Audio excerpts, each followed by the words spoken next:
No, I suggest that you not shape your report for political reasons, which is what you did. That did not happen, Congressman. Tempers flared, clips were played, and laughs were had during a House Judiciary Committee hearing with Robert Hur, the special counsel that wrote the report on Joe Biden and his mental competence, or lack thereof, according to him, over the classified documents that were found in Biden's garage that were later given with no problem. So, this is an otherwise, let's be real here, inconsequential, largely would have been boring hearing if it weren't for some of these great moments that came out of it. So I'm going to share some of those moments here. A quick reminder why this is even happening, why this is a big deal.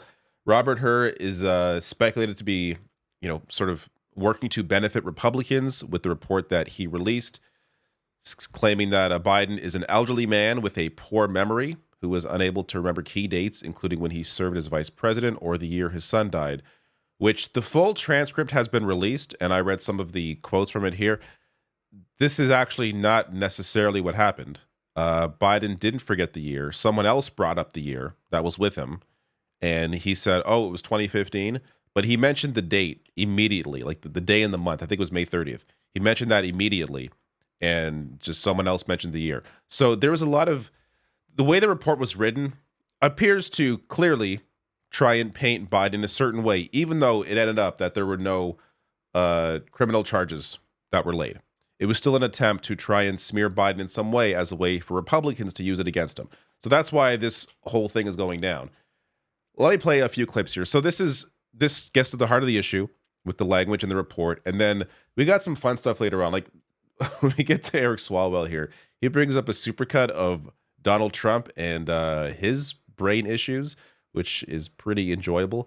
But check this out. What you are suggesting is that I needed to provide a different version of my report that would be fit for public release. That is nowhere in the rules. I was to prepare a confidential report that was comprehensive and thorough of an What is in the rules, Mr. Hur, what is in the rules is you don't gratuitously do things to prejudice the subject of an investigation when you're declining to prosecute. You don't gratuitously add language that you know will be useful in a political campaign. You were not born yesterday. You understood exactly what you were doing.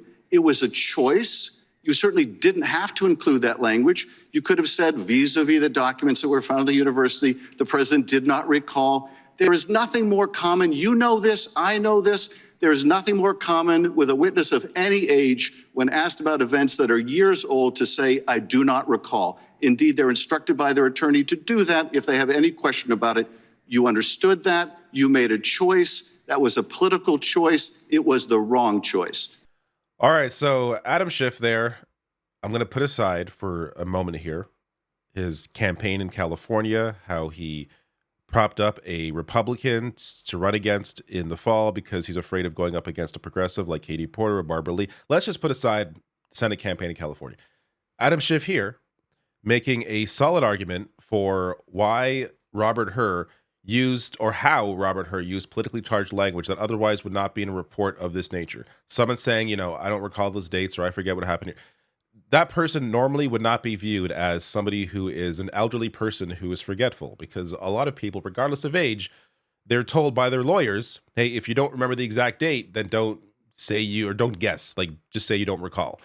And Robert Hur appeared, at least in some cases, to use that as a way to describe Joe Biden as being, forgetful, old, when that didn't appear to be the case in their discussion. So this goes to his defense here. So he again defends himself against Adam Schiff. And I'm going to show you how this is completely refuted easily by the clip after this. So wish to respond to that final question? Yes, Congressman, what you are suggesting is that I shape, sanitize, omit portions of my reasoning and explanation to the Attorney General for political reasons. No, I suggest that you not shape your report for political reasons, which is what you did. That did not happen, Congressman. That did not happen. All right, so Hur here claiming that he did not shape, sanitize, omit portions of his reasoning and explanation to the Attorney General for political reasons, which is interesting when you look at what he decided to omit. So here is Eric Swalwell with his questioning, and this kind of gives up the game. I now want to turn you to the transcript and day 1, page 47. You said to President Biden, you appear to have a photographic understanding and recall of the House. Did you say that to President Biden?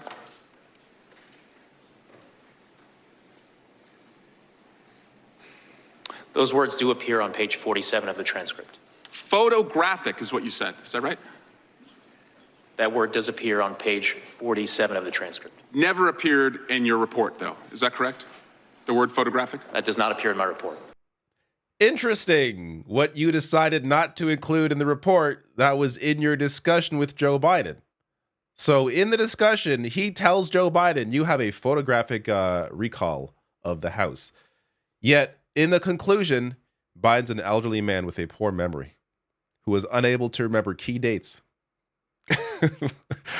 Look, it's one thing to put both in there. Hey, Biden forgot some things, and he also has a photographic memory when it comes to certain aspects.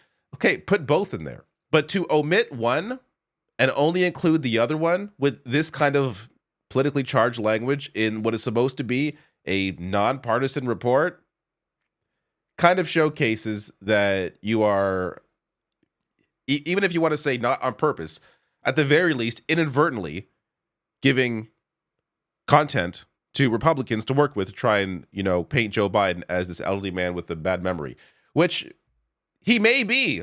He is pretty old, as is Donald Trump. I just find it ridiculous to try and paint Joe Biden as the old man when Trump is only like a couple years younger than him. They both got some issues there. Now, this is where we get to, also, it's worth mentioning. Robert Hur there, discussing or recalling the what's in the transcript. Those words do appear in the transcript, yes. Yeah, they appear there because you said them. He can't bring himself to say, yes, I said this. Yes, I told him that. Just, they do appear in the transcript. Yeah, because you said them. Like this attempt to try and remove himself from the contents of the transcript by somehow acting the words are their own thing in the transcript and not the things that you said yourself is, again, a way to try and separate himself from the things he actually said during his discussion with Joe Biden. Now, I want to get to what is probably the best moment. Again, this is still ongoing. I don't know how much more people could take of this, but this is still ongoing. But Ted Lieu here with a pretty good line of questioning with Robert Hur. I have a few more questions as well. In your investigation, did you find that President Biden set up a shell company and covertly paid $130,000 in hush money to an adult porn star? No. Okay. Did you find that President Biden directed his lawyer to pay $150,000 in hush money to a former Playboy model? No. In your investigation, did you find that President Biden called the Georgia Secretary of State to demand that he, quote, find 11,780 votes? No. Did you find that President Biden devised a scheme to organize a slate of fake electors to undermine a free and fair election? No.